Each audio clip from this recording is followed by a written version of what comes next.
17:37, estamos de vuelta, un bloque más de este programa denominado 5 Días Agro, aquí por las pantallas de 5 Días Televisión. Y como siempre lo mencionamos, trayéndoles para todos ustedes invitados de primer nivel, siempre vamos a la fuente, siempre conversamos con los protagonistas para tener un poco de la radiografía de cómo está cada segmento. En este caso el campo que ha sido muy golpeado lastimosamente en la campaña anterior. Hemos experimentado un doble fenómeno de la Niña. Hoy en los números duros estamos observando eso al nivel de la banca matriz, algunos gremios que suelen lanzar boletines mensuales, estamos viendo el resultado de caídas drásticas, números históricos negativos lastimosamente en torno a producción, exportaciones de ciertos segmentos, pero la esperanza está nuevamente depositada en lo que ya es esta nueva campaña 2022-2023. Las lluvias por lo menos ahora están acompañando, más allá de que la incertidumbre de un triple fenómeno de la Niña no se puede descartar del todo. Las esperanzas van más por el lado del augurio, esperando que si por lo menos en el caso de que llegue a suceder sea lo menos agresiva posible. Pero bueno, nosotros vamos a conversar con un invitado de primer nivel a quien le agradecemos que haya venido hasta Piso. Ya hemos conversado varias veces con él vía Zoom, vía digital, pero hoy lo tenemos presente aquí con nosotros al gerente comercial del Grupo GPS, el ingeniero agrónomo Fabián Pereira con nosotros. Ingeniero, ¿cómo le va? Muy buenas tardes. Mi querido David, muchas gracias por la invitación. Para mí es un gran placer poder estar siempre acá colaborando con ustedes y trayendo la información de lo que es el verdadero pilar que mueve la economía del país, que es el agro.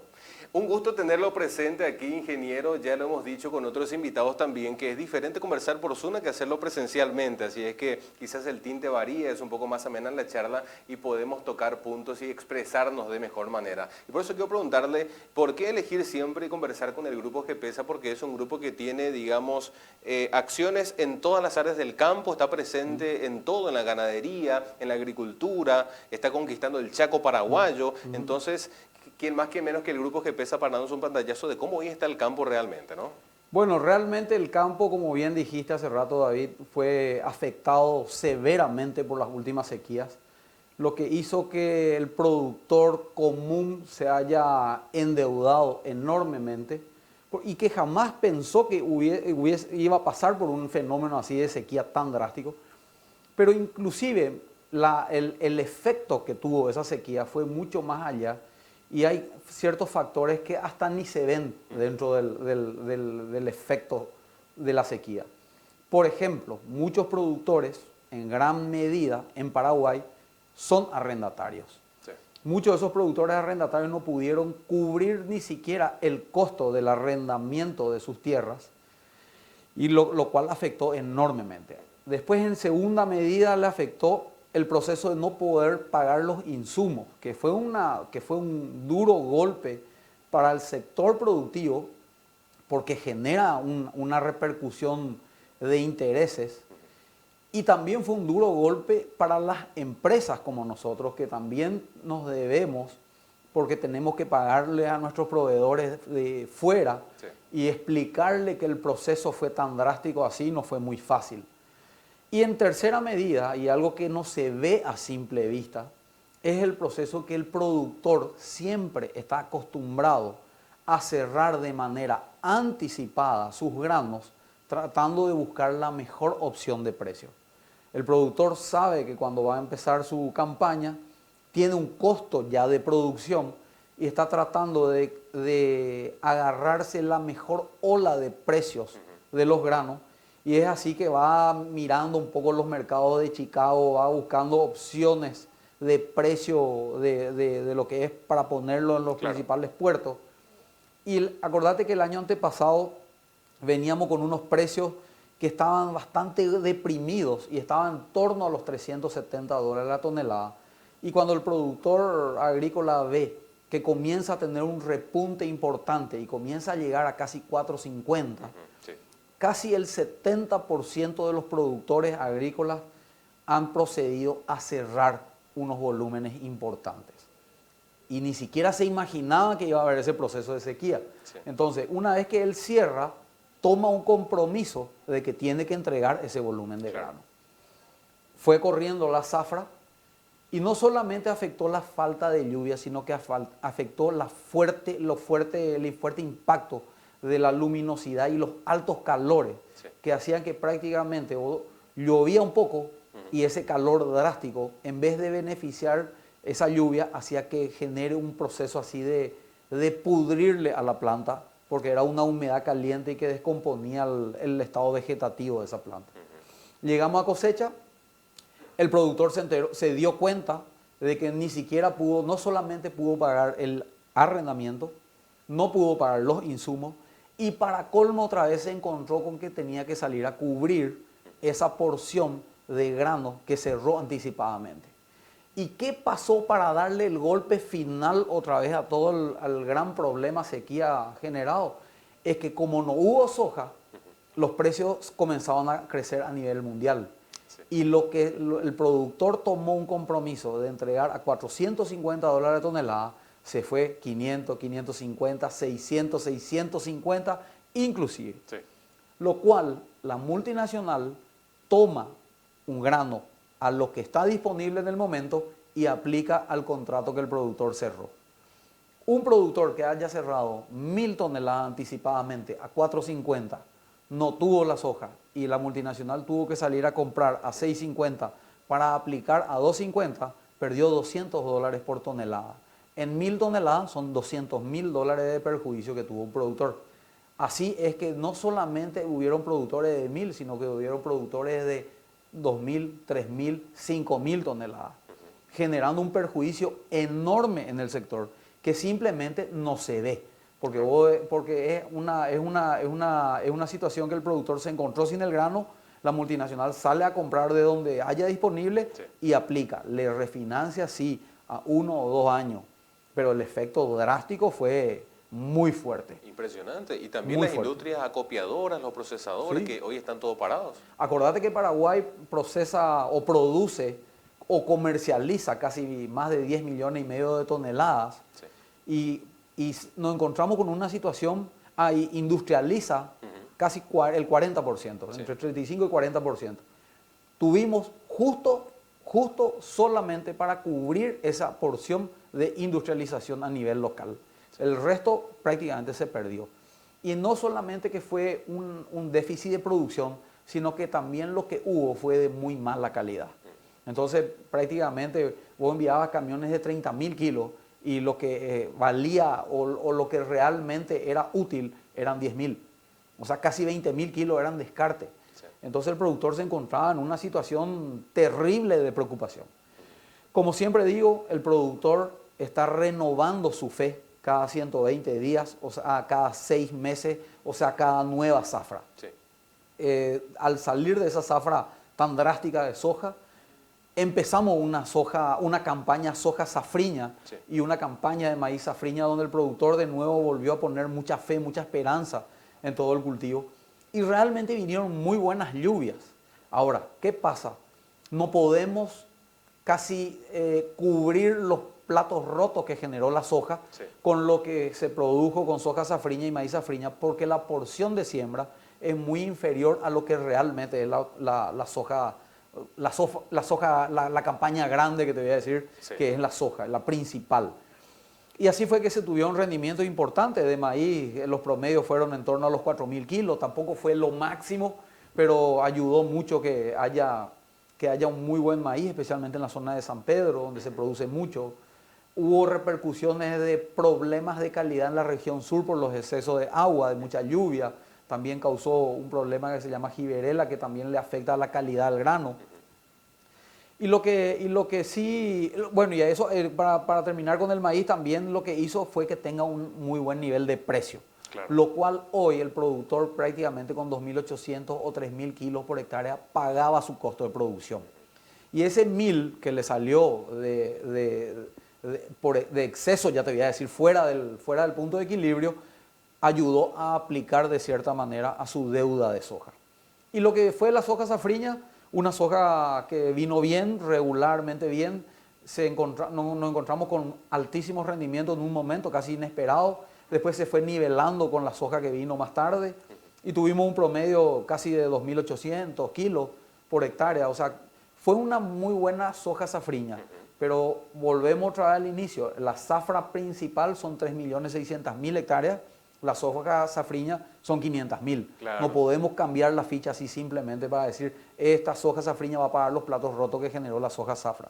Sí. Es así que hoy el productor está saliendo un poquito mejor, al menos está con una fe más renovada. Y lo que se viene es incierto. Hay panoramas pronósticos europeos que dicen que vamos a pasar de vuelta por un efecto niña. Sí. Los pronósticos americanos dicen que es menos la porción de niña que se viene para este año. Inclusive se redujeron los porcentajes en 25%. Sí. Lo bueno de todo esto es que agosto y septiembre está viniendo lluvioso. Eso es así que hoy podemos ver un muy buen avance de las áreas de siembra. Y hoy estamos hablando de zonas que están con 30% de área sembrada, zonas que están con 50% de área sembrada, lo cual permite sembrar temprano y salir un poco de ese problema que generalmente solemos tener de sequía en los meses de enero, que es terrible para la soja. Sí. Entonces, ayuda mucho que podamos sembrar, hay buena humedad para sembrar y esperemos que la supuesta sequía que se habla, según los pronósticos americanos, que es a partir de la quincena de noviembre, no sea tan drástica. Lo bueno es que al menos ya se dice que no va a haber ese impacto de calor fuerte Claro. que tuvimos el año pasado. O sea, si tenemos una seca que no sea tan drástica, que no sea tan prolongada, pero por sobre todo que no venga acompañado de ese impacto de luminosidad y muchos calores, que eso sí afecta enormemente. Esa va a ser la parte importante. Ahora, la contraparte, ingeniero, si hablamos de los costos de producción, conversamos recientemente con productoras allá del Alto Paraná y me decían del año pasado 500, 550 dólares por hectárea aproximadamente. Sí. Hoy 850, 900 dólares por hectárea. Así. Y esto sin sumarle la coyuntura de los fertilizantes, que no sabemos, es incierto todavía lo que está pasando. Realmente lo que subió mucho, David, en primer término, la suba del combustible acarreó toda una suba otra vez de otras cosas. Sí. En primer lugar, porque el combustible es el motor del agro, se mueve mucho a través de la utilización del combustible. Y otra vez hay rubros que son mucho más susceptibles. Sí. Por ejemplo, el arroz, donde vos tenés que mover constantemente el suelo. No tenemos mucha posibilidad de hacer siembra directa, lo cual en soja sí. Entonces eso impacta más fuerte y más drásticamente en un cultivo como el arroz. En soja también impacta, pero porque tenemos mucho consumo de maquinaria, donde tenemos una siembra, donde tenemos como 7, 8 aplicaciones, tenemos una cosecha muy cara. Y el combustible creció en casi un 35%, o sea, afecta ya de entrada, el factor combustible afecta el precio en la movilidad de las máquinas. Aparte de otra cosa, también el combustible es determinante para los precios de algunos fertilizantes. Okay. Uno de ellos es la urea, es dependiente de la extracción de los combustibles. Okay. Entonces depende, la suba lógicamente del combustible genera también una suba de los niveles de fertilizantes. Aparte de eso, las guerras que también afectaron últimamente entre Ucrania y Rusia son uno de los principales proveedores de fertilizantes a nivel mundial. Y aparte de eso, también la recuperación económica de una economía china que también comenzó a subir y dijo, bueno, espera, nosotros tenemos que empezar a recuperar todos estos 2 años de pandemia. Subieron los precios de los fletes, subieron los precios de la materia prima, de los productos, porque acuérdate que aparte del proceso que pasa China de la pandemia, también tiene un proceso muy estricto de volver a construir un impacto ambiental más saludable. Sí. Eso quiere decir que muchas fábricas tienen que producir menos horas, entonces tienen que reducir gente, entonces por ende producen menos productos. Entonces el costo de producción también se infla al tener menos cantidad de productos. Entonces hace que eso comience a ser una tormenta un poco ruidosa en el sector agro. ¿En qué termina eso? Que como bien te estabas diciendo, el costo de producción del año pasado estaba en torno a los 550, 600 dólares. Este año se fue a 900 dólares por hectárea. ¿Qué viene de bueno atrás de todo eso? Que también el año pasado los precios de soja, como te dije, estaban en 370. Sí. O sea, el RIN de indiferencia o punto de equilibrio estaba en 1.800 kilos por hectárea. Y este año se fue a 900 dólares por hectárea el costo, pero también el precio de los commodities se subieron a 450. Sí. Entonces el nivel del punto de equilibrio estamos casi igual. volvemos otra vez al mismo punto. El productor tiene miedo de asumir un costo Sí, y que el precio de soja después baje. Y el punto de equilibrio que no sea 1.800, sino que sea 2.200. claro. ¿Qué hace el productor para paliar un poco esa situación? Trata de cerrar anticipado. Cuando está el precio bien, cierra anticipado, entonces ya se queda tranquilo. Pero decime qué productor en esta campaña va a volver a cerrar Claro. anticipadamente cuando el año pasado se quemó drásticamente Por supuesto, con los riesgoso, cierres. muy riesgoso. Entonces es muy riesgoso el productor. Hoy ya tiene miedo. Voy a hablar con la mayoría de los productores y dicen, no, yo no vuelvo a cerrar anticipadamente. Sí. Pero ¿y si baja el precio? Y si baja el precio me viene mal. Claro. Entonces una situación que quizás no le deja dormir mucho al productor de saber qué medidas tomar. O cierro el precio para congelar mi costo o me puede bajar el precio. Puede subir también, pero a nivel mundial hay una repercusión de alta producción de soja. Entonces quizás muchas veces tiende más a bajar que para subir. A no ser que haya una situación extrema de sequía de vuelta. Claro, y muchos están pendientes también de lo que diga el Departamento de Agricultura de los Estados Unidos, que mucho se depende de eso también. Ahí los Sí. precios se van moviendo después de Sí, esto. sí. Acordate que Estados Unidos es un monstruo que produce muchísimo. Sí. O sea, tiene que ser tan drástico y tan fuerte el golpe para que impacte. Pero también Brasil, Uruguay, Paraguay es un conglomerado de alta producción. El año pasado el golpe fue drástico a nivel regional, no solamente nacional. Entonces hizo que también se haya generado poco volumen de grano. ¿Y cuánto? Eso es poco. Y casi se produjeron casi 50 millones de toneladas menos a nivel regional. Sí. Eso fue un impacto muy drástico a nivel mundial. Entonces inmediatamente los fondos tomaron de vuelta posición y comenzaron a comprar y capitalizarse. Sí, esa es una situación bastante incierta la que tenemos a partir de ahora. Y a nivel local, ¿cómo estamos, ingeniero? ¿Cómo está el grupo en términos de producción, en términos de fertilizantes? ¿Cómo se manejan siendo proveedores fundamentales de este ámbito? Bueno, realmente nosotros tenemos, el grupo GPESA tuvo un crecimiento muy importante en los últimos años. Y te hablo de crecimiento de casi el 45%. Y está muy sustentado sobre la toma de campos que estamos recibiendo de manos de ganaderos importantes y que están en zonas importantes y de alta repercusión y de alto futuro. Uno de ellos es la unidad Paso Curuzú, que es un proyecto muy interesante que tenemos en la región de San Pedro, en la zona de Santa Rosa de la Guaraí, una región de altísimo nivel y un gran potencial de crecimiento.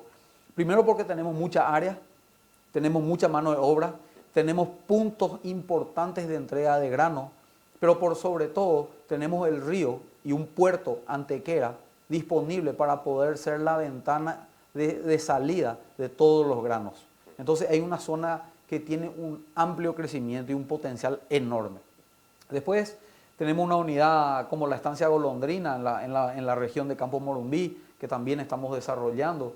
Estamos en una región de Villa de Gatimí, que también son tierras importantes de amplio desarrollo. Y la metodología de GPESA es captar clientes que ya vienen trabajando con nosotros, darle una unidad más grande, importante, donde ellos puedan producir y darle toda la parte de insumo, asistencia técnica, un modelo de financiarle la parte de combustible para que ellos puedan moverse.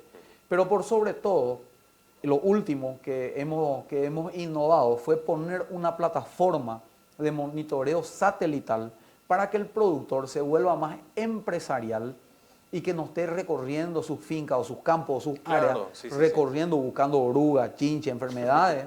Sí. Y sí que él pueda ver desde cualquier parte del mundo, él puede ver con la innovación que nosotros trajimos a través de una plataforma que se llama Protector, donde ponemos muchachos que están monitoreando adentro de las parcelas con unas motos, cargan a una tablet o a un celular, va a un satélite y el satélite le avisa al productor en cualquier parte del mundo. En tiempo real. En tiempo real, cómo está la situación de su cultivo. Y le avisa el momento, si es drástico o un momento todavía medio light para que el productor pueda tomar o no la medida inmediata. Entonces eso hace que también, y es lo que siempre le decimos a los productores, es la oportunidad que ellos se vuelvan más empresariales, más ejecutivos, salgan a buscar opciones de precio, que salgan a buscar mejores condiciones de compra de máquina, que salgan a ver mercados futuros. Entonces que dejarnos a nosotros que nos dediquemos un poco más al monitoreo y que le demos las opciones. Así fue que GPESA fue creciendo mucho a nivel soja. Este año también estábamos desarrollando áreas importantes en una región bastante dejada por muchos años y que hoy tiene una visión más futurista, que es la región de Cazapá. Okay, sí. Es una zona de campos bajos donde tiene un potencial enorme.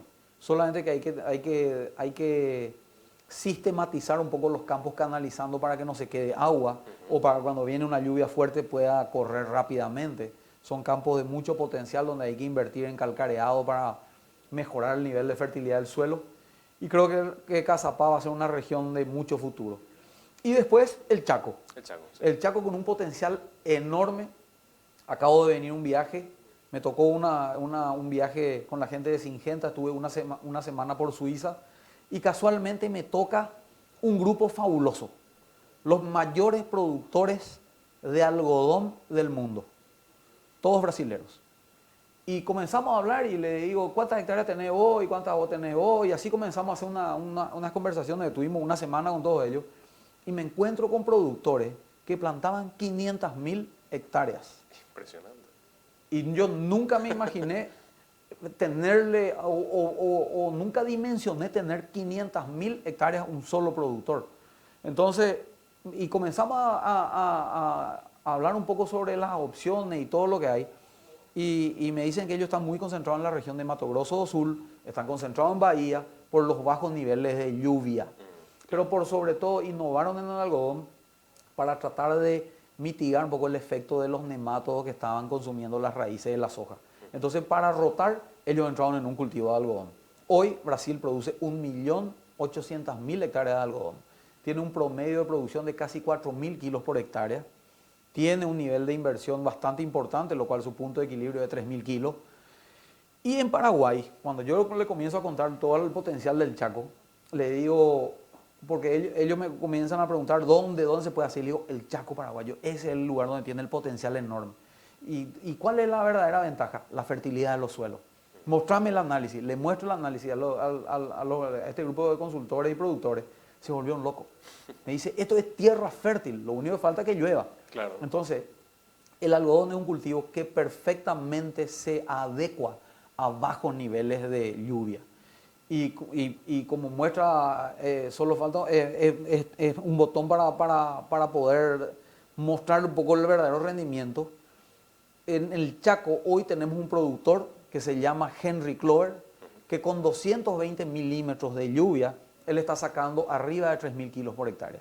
Y con un punto de equilibrio de casi 1.300, 1.400 kilos. Entonces, lo cual permite que el productor hoy pueda tener una opción diferente con el algodón y pueda generar casi unos $500 por hectárea de rentabilidad, lo cual hace que sea una oportunidad importantísima para el Chaco. Y ojo, no como se dice normalmente, van a deforestar el Chaco. Claro. El Chaco tiene casi 2 millones de hectáreas de pasturas degradadas que se ensuciaron por la falta de carga animal o porque realmente el Chaco tiene una flora bastante atípica que hasta en periodos de sequía las malezas leñosas crecen en casi 1 metro por año. Entonces, si vos no tenés la posibilidad de controlar a los 2 años, voy a tener un arbusto grande. Sí. Y el costo de limpiar, que ya es mecánico a través de tractores, implican casi $100 por hectárea. O sea, ya es caro. Sí.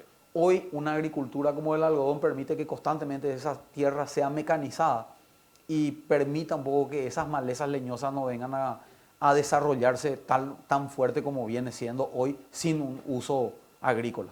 Sería interesante en este punto, ingeniero, alianza público-privada para movilizar un poco a los algodoneros que han quedado en el tiempo, muchos han migrado a otros segmentos, se ha quedado un poco abandonado el sector acá. Realmente el algodón hoy cambió mucho, porque hoy si vos mirás el sector algodonero, tanto en Brasil y en otras partes del mundo, estuvo muy sustentado sobre la base de pequeños productores. Sí.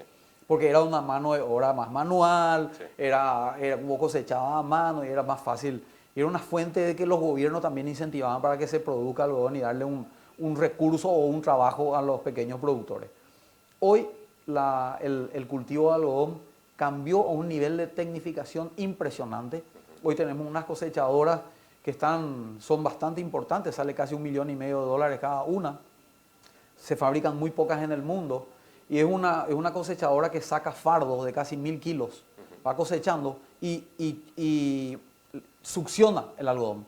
Ni siquiera mete toda la suciedad, succiona el algodón, mete el algodón y genera unos fardos impresionantes. Y después genera una película alrededor del fardo. Y no hace solamente que sea más fácil la cosecha, sino que vos podés dejar esos fardos casi 6 meses en el campo. Porque la película de plástico le genera una protección contra la lluvia. Entonces permite que las desmotadoras puedan ir trabajando más cómodamente y el algodón está ahí bien tranquilo en el campo esperando que se venga, que se le busque para ir a procesar. Claro. Pero independientemente yo creo que el Chaco tiene un verdadero potencial para el cultivo del algodón. Y aparte de eso hay un subproducto importante que es la semilla. Sí. Atrás de la semilla es una fuente de proteína importantísima, lo cual va a permitir que todo ese gran hato de animales que tiene el Chaco, que es el mayor del Paraguay, pueda verse beneficiado con una proteína para poder transformar a carne. Entonces, una cosa trae a la otra y va a generar una repercusión de desarrollo importantísima. Eso sin lugar a dudas que hoy ya lo estamos viendo a través de los medios de comunicación, eventos que se llevan a cabo muy importantes en el Chaco paraguayo. Ingeniero, un poco para ir redondeando, el semillero, ¿cómo anda la biotecnología? Se está avanzando mucho a nivel país, hay variedades mucho más resistentes al estrés hídrico, a muchas enfermedades, la HB4 que está llegando lentamente. ¿Cómo ustedes avisoran este tema? Excelente tu pregunta, David. Y es un tema que requiere de un involucramiento no solamente del sector empresarial, sino que también de todo el sector productivo. Las multinacionales que generan la biotecnología tienen generan ingresos a través de la venta de biotecnología. O sea, una empresa multinacional que va a invertir en una nueva semilla, como la HB4, por ejemplo, ya que mencionas, necesita generar fondos a través de la venta de biotecnología. Si nosotros en Paraguay no nos tiramos de lleno a la utilización de semillas certificadas, comprada de semilleros originales y pagando los royalties que las multinacionales nos piden, no podemos pedir que nos traigan biotecnología que pueda contribuir a la alta producción, al impacto de una sequía o quizás al control de ciertas malezas como hoy ya están viniendo. Hoy hay tecnologías de productividad, hay variedades importantes que ya producen mucho sin una tecnología así que trabaje contra un impacto de sequía o contra control de insectos, sino que ya producen bien y eso se está moviendo y hoy se está pagando unos royalties. Pero hoy, por ejemplo, el Paraguay necesita una semilla o una tecnología que tolere sequía. Sí. Yo no veo nomás dentro del ámbito de las multinacionales que quieran invertir en la introducción de biotecnología contra sequía, siendo que el mercado de semilla en Paraguay todavía es muy informal, sí, porque se genera, el productor está todavía acostumbrado a dejar semilla y la utilización de su bolsa blanca, eso ahuyenta un poco la innovación en nuevas biotecnologías o sí, nuevos eventos biotecnológicos que puedan aportar valor a la cadena productiva. Después hay nuevos segmentos de control de malezas. Hay eventos tecnológicos que no solamente tolera la aplicación de glifosato, sino que tolera la aplicación de un 2,4-D. ¿Por qué? Porque ahí el glifosato hoy ya no está controlando ciertas malezas, el 2,4-D sí. Y así hay oportunidades inmensas de seguir produciendo, pero nosotros como nación o como productores debemos de subirnos al barco del consumo de semillas certificadas si queremos seguir teniendo una retroalimentación de biotecnología. Eso es sumamente importante. Ingeniero, un poco redondeando, agradeciendo el espacio que nos brindan esta tarde. Entonces, su visión para lo que termina el año, pero arranca la campaña, hasta el momento incierta lastimosamente. No podemos tirar las cartas sobre la mesa. Y realmente la agricultura es una actividad que muchas veces requiere de mirar mucho al cielo y estar también teniendo mucha fe, porque es una actividad que el clima afecta de cierta manera cuando viene drásticamente. Por eso es que la mayoría de los productores siembran el 30% de una variedad que es un ciclo más corto y que se adapta a ese momento de siembra, 30, 35, 40% de una variedad de ciclo medio y lo que le resta una variedad más tardía. Entonces, si viene un impacto climático, no le afecta al 100% de las tres opciones que el productor está marcando. Entonces es un evento que está sintiendo él todos los años. Y para paliar un poco eso, en los últimos años también con GEPESA nosotros hemos innovado mucho en el rubro de seguros agrícolas. El año pasado hemos puesto casi 10.000 hectáreas de seguros agrícolas. Tuvimos un muy buen resultado porque realmente el seguro se comportó con nosotros. Nosotros pudimos transferir toda esa retribución con los A grandes rasgos, productores. ingeniero, ¿cuánto cubre? ¿Cómo funciona? Generalmente el año pasado, porque realmente este año todos los seguros habrán tenido un golpe bastante importante, pero el año pasado cubría un promedio de 2.050 a 2.100 kilos por hectárea. Como en San Pedro tuvimos un promedio de producción de casi 300 kilos, imagínate cuánto tuvo que salir a cubrir. Sí. Pero también no salen a cubrir, porque estos seguros no te generan ganancias, te generan la cobertura de tu costo de producción. Claro. Entonces, ¿qué es lo que ellos hacen? En el momento que vos tomaste la póliza, es al precio que vos tomaste en ese momento. Claro. Entonces, si vos bien decís, allá por febrero el precio de la soja subió a 650, ellos no te pagan sobre 650. Te pagan el déficit que no cubriste o que no produjiste a un precio del momento que cerraste. Claro. Cuando eso fue 450. Pero mejor es eso que nada. Exacto. Y incentivamos mucho a algunos productores que tomen las pólizas de seguro. El productor es bastante incrédulo y fue manoseado en el pasado por muchas de estas acciones, entonces no cree mucho en esas opciones. Y este año veíamos que se venía una seca, porque también tenemos en el grupo GEPESA tenemos una alianza con un grupo o con una consultora de Brasil que se llama Rural Clima y que nos está alertando de las situaciones de cómo van a venir. Y nos venían diciendo alertando de que se venía una niña medio fuerte, medio severa, sí. Y por sobre todo con calores muy drásticos.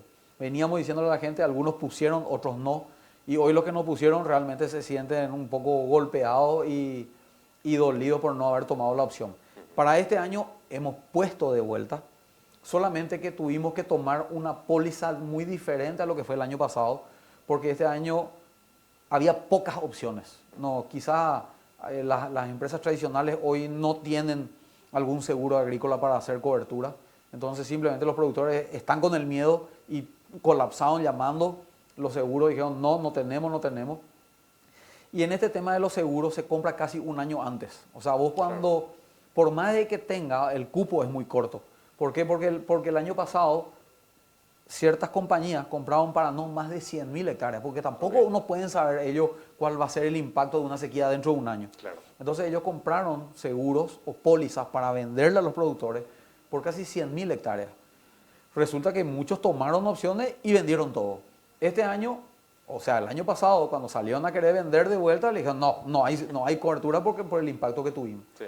Y este año tuvimos que tomar una póliza que se llama seguro paramétrico,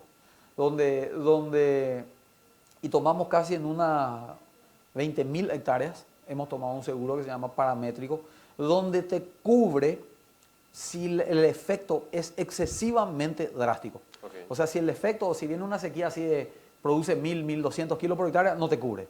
Okay. Pero si vuelve a venir una sequía de 300 kilos, te cubre 100%. Y la cobertura es total. Entonces, y el productor no tiene mucho miedo si viene 1.000, 1.200, 1.500 kilos, zafa. Sí. Porque por ahí puede llegar a perder un poquitito. Claro. Pero si el seguro viene drástico de vuelta, yo no creo que la mochila es muy pesada. Sí, la refinanciación, los bancos también tienen que estar muy involucrados.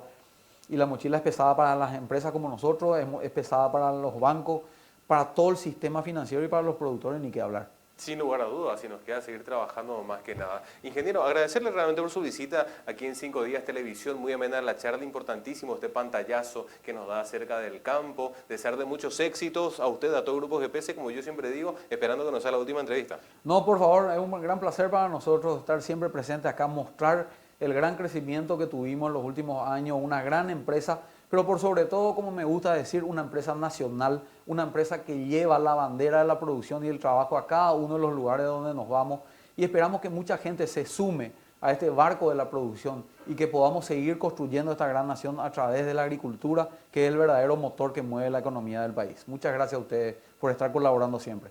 Excelente, ingeniero, muchísimas gracias y nos quedamos con esas palabras y hacemos la pausa. 18:12, 23 grados actualmente, a la vuelta seguimos compartiendo e informando mucho más aquí por las pantallas de 5 Días Televisión.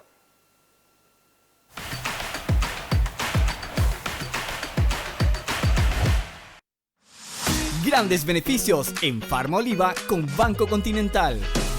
Todos los martes, pagando con las tarjetas de crédito Continental, en todas las sucursales de Farmaoliva tenés 40% de ahorro en caja, más 3 cuotas sin intereses. Beneficio sujeto al límite de compra. Más información en bancontinental.com.py. Continental, inspirados en la grandeza paraguaya.